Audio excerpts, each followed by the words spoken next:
Beauty and the Beast was never really about romance.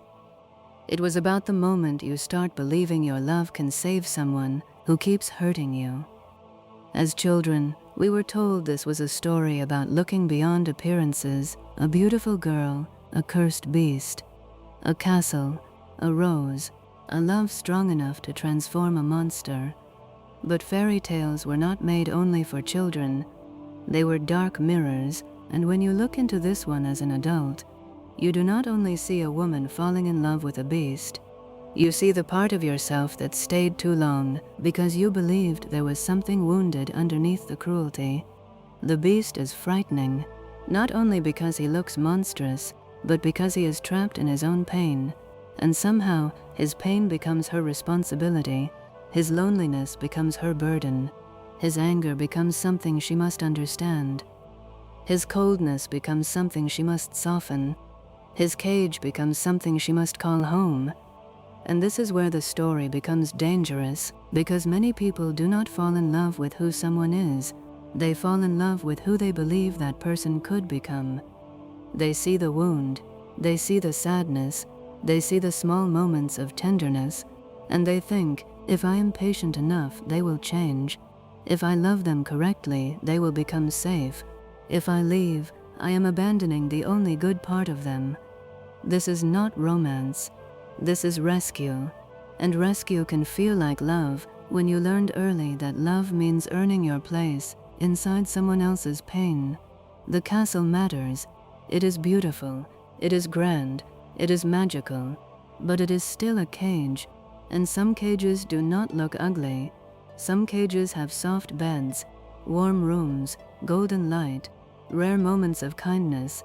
Some cages make you question whether you are allowed to call them cages at all, because if the person who hurts you also comforts you, the mind becomes confused. You begin to measure love by the distance between cruel moments. You begin to call every gentle gesture proof that the pain has meaning. You begin to wait for the person you saw for 5 minutes to become the person who stays forever. This is the adult wound beneath Beauty and the Beast.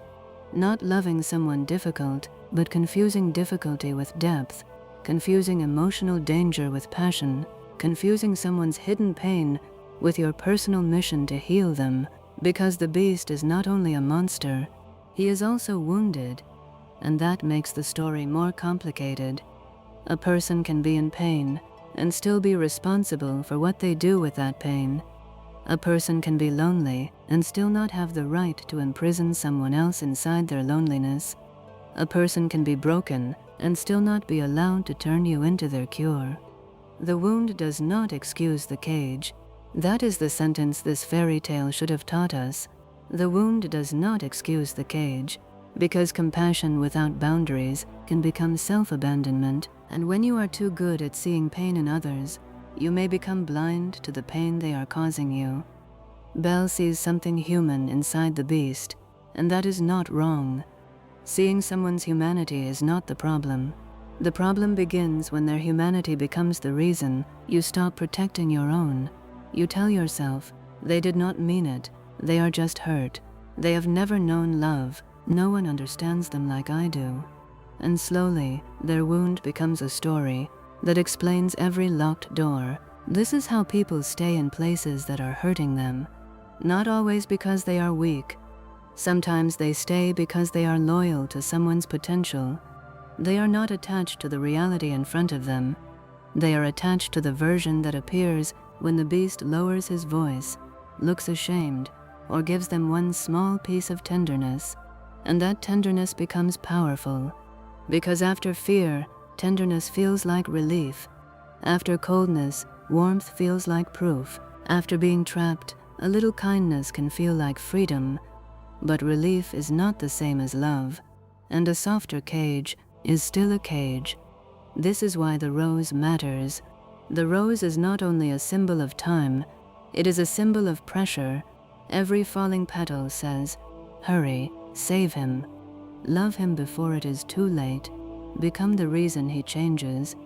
And many adults know this pressure, the pressure to heal someone before they destroy themselves, the pressure to stay because leaving feels cruel, The pressure to believe that if they fall apart, it will somehow be your fault.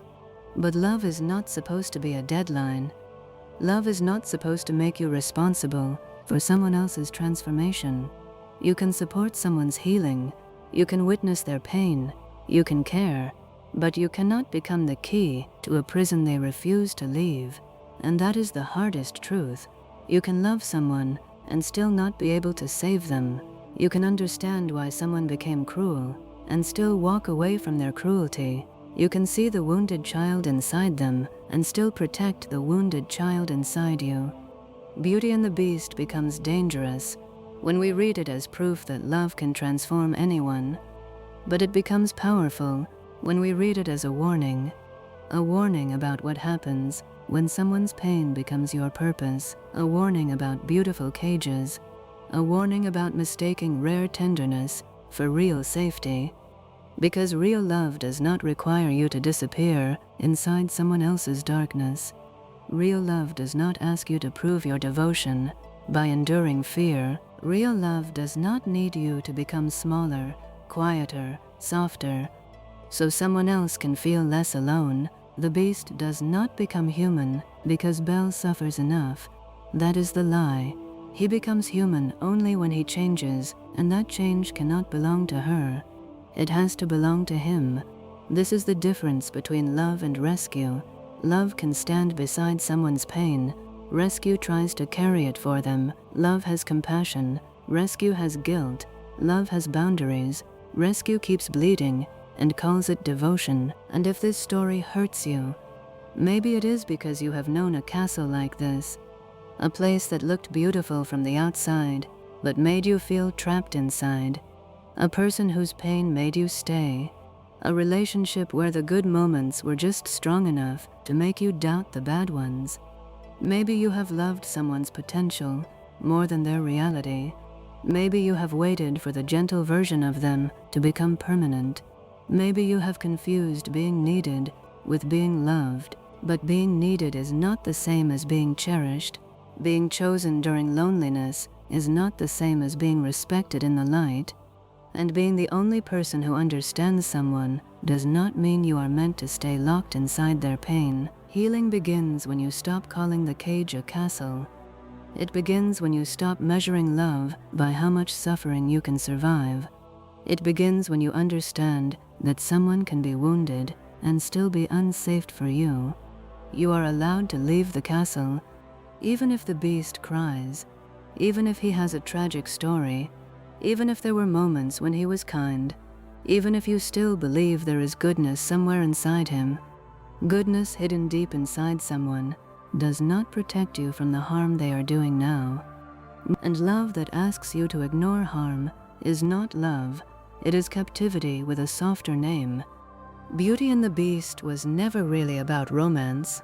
It was about the adult wound of staying in the cage because you believe your love is the key to someone else's healing. But maybe the real ending is not that the Beast becomes a prince.